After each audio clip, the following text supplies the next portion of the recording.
পৃথিবীতে সবথেকে শক্তিশালী ও বিত্তশালী দেশগুলোর মধ্যে ইউরোপ মহাদেশ হলো অন্যতম। এই ইউরোপ মহাদেশ কিন্তু একদিনেই এমন সাম্রাজ্য প্রতিষ্ঠা করতে পারেনি। যুগে যুগে বহু বিপ্লব আর সংঘাতের মধ্য থেকেই তৈরি হয়েছে এই ইউরোপ মহাদেশ। এই বিপ্লবগুলোর মধ্যে অন্যতম গুরুত্বপূর্ণ একটি বিপ্লব হলো ফরাসি বিপ্লব। এবং এই ফরাসি বিপ্লবের অন্যতম নেতা ছিলেন নেপোলিয়ান বোনাপার্ট।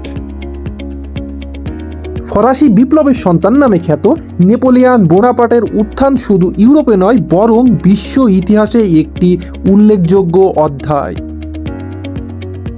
ফরাসি বিপ্লবের ফলে ফ্রান্সের রাজনীতিতে যে বিশৃঙ্খলার সৃষ্টি হয়েছিল, সেই সুযোগটি কাজে লাগিয়ে সে তার দক্ষ সামরিক ব্যক্তিত্বের ফলে রাজনীতিতে আসেন। আসুন তাহলে জেনে নেওয়া যাক এই মহান নেতা নেপোলিয়ান বোনাপার্টের জন্ম এবং বংশ পরিচয়।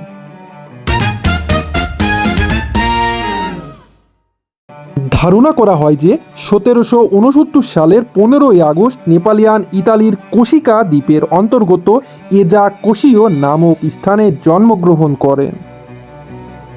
তার পিতার নাম ছিল কার্লো বোনাপার্ট এবং তার মায়ের নাম ছিল লটিজিনা বোনাপার্ট।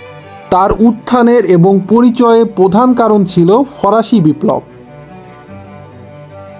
আসুন তাহলে জেনে নেওয়া যাক এই ফরাসি বিপ্লবের কারণগুলো কি। ছোট ছোট অনেক স্রোতধারা যেমন মহাপ্লাবনের সৃষ্টি করে, ঠিক তেমনি জনগণের দীর্ঘদিনের দুঃখ লাঞ্ছনা ফরাসি বিপ্লবের পশ্চাতের কারণ হিসেবে অগ্রদূত এবং মহাপ্লাবনের সৃষ্টি করে।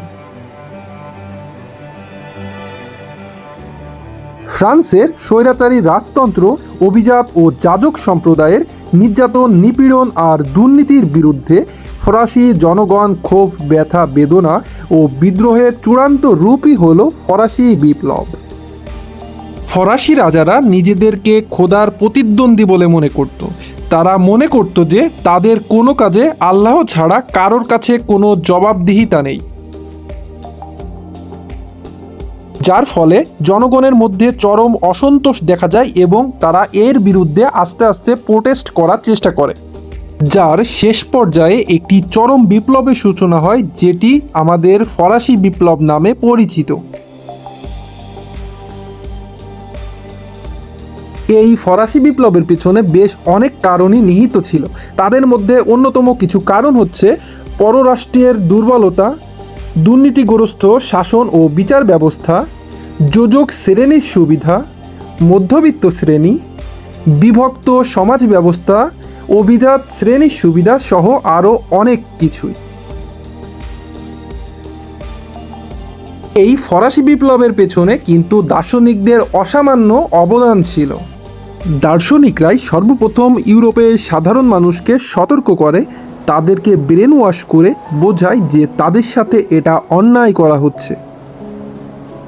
তার ভেতর মন্টেস্কু, ভিডোরো ও রুশোর নাম বিশেষভাবে উল্লেখযোগ্য। মন্টেস্কু তার স্পিরিট অফ ল গ্রন্থের রাজা সৃষ্টিকর্তা কর্তৃক প্রদত্ত ক্ষমতার তীব্র সমালোচনা করেন। রুশোর দ্য সোশ্যাল কন্ট্রাক্ট ফরাসি বিপ্লব সৃষ্টিতে বিশাল ভূমিকা পালন করে। 1660 খ্রিস্টাব্দে ইংল্যান্ডের গৌরবময় বিপ্লব এবং 1776 খ্রিস্টাব্দে আমেরিকার স্বাধীনতা যুদ্ধ ফরাসি বিপ্লবের ক্ষেত্রে যথেষ্ট ভূমিকা বিস্তার করেছিল।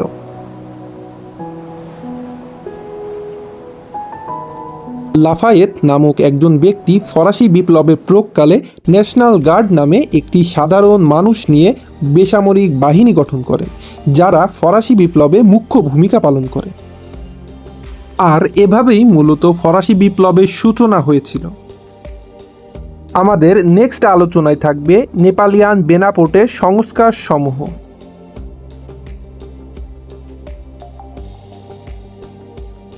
নেপোলিয়ান বোনাপার্ট শুধুমাত্র যুদ্ধবিগ্রহের জন্য বিখ্যাত ছিলেন না, তিনি সংস্কারের ইতিহাসে চিরস্মরণীয় হয়ে আছেন। ফ্রান্সে তার সংস্কারগুলো ছিল দেশের উন্নয়নের জন্য অন্যতম ব্যবস্থা। নিম্নে নেপোলিয়ানের সংস্কারগুলো সম্পর্কে আলোচনা করা হলো। আর সংস্কারের ভিতরে অন্যতম হলো প্রশাসনিক সংস্কার, বিচার বিভাগের সংস্কার, মুদ্রানীতির সংস্কার, শিক্ষা সংস্কার, স্বাভাবিক সংস্কার, ধর্মীয় সংস্কার এবং সামাজিক সংস্কার ছাড়াও আরও অনেক সংস্কারই তিনি করেছেন। নেপোলিয়ন বোনাপার্টের সর্বপ্রথম সংস্কারটি হল প্রশাসনিক সংস্কার। তিনি সর্বপ্রথম ফ্রান্সে একটি শক্তিশালী কেন্দ্রীয় শাসন ব্যবস্থা তৈরি করেন এবং এর জন্য দেশ থেকে যাবতীয় রাজনৈতিক দলাদলি নির্মূল করেন। ফ্রান্সে ইতিপূর্বে কোনো আইন প্রচলিত ছিল না। সে সময় আইন প্রচলিত ছিল, তা আবার বিভিন্ন সময়ে বৈষম্যে পরিপূর্ণ ছিল। তাই 1800 খ্রিস্টাব্দে নেপোলিয়ন আইন ব্যবস্থার আমূল পরিবর্তন ও সংস্কার সাধনের জন্য 4 জন আইনজীবী নিয়ে একটি কমিটি গঠন করেন। এই কমিটি যে নতুন আইন বিধি চালু করেন তা নেপোলিয়ন কোড নামে পরিচিত।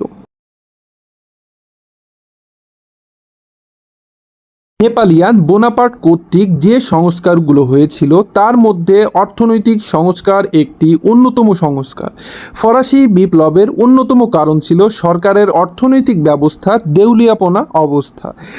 এজন্য পতনমুখী ফ্রান্স অর্থনীতি উদ্ধার করার জন্য ন্যায়সঙ্গত রাজত্ব পরিবর্তন করেন ও অর্থনৈতিক স্থায়িত্ব কায়েম করেন।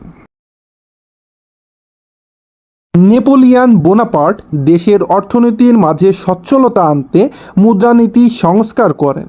বকেয়া কর আদায়, নতুন রাজস্ব নির্ধারণ ও নিয়মিত কর আদায়ের ব্যবস্থা এবং কর আদায়কারী প্রশাসনিক নিয়ন্ত্রণ প্রভৃতির প্রতি তিনি কড়া নজর রাখতেন। এছাড়াও তিনি আরও অনেক বিষয়ই সংস্কার করেছেন যা মাত্র একটি ভিডিওতে বর্ণনা করা সম্ভব নয়। তাই আজকের এই ভিডিও এখানেই সমাপ্ত হলো। বাকি ভিডিও আমাদের নেক্সট পার্টে আলোচনা করা হবে। ততদিন ওয়েট করুন এবং দেখতে থাকুন আমাদের অজানা রহস্য।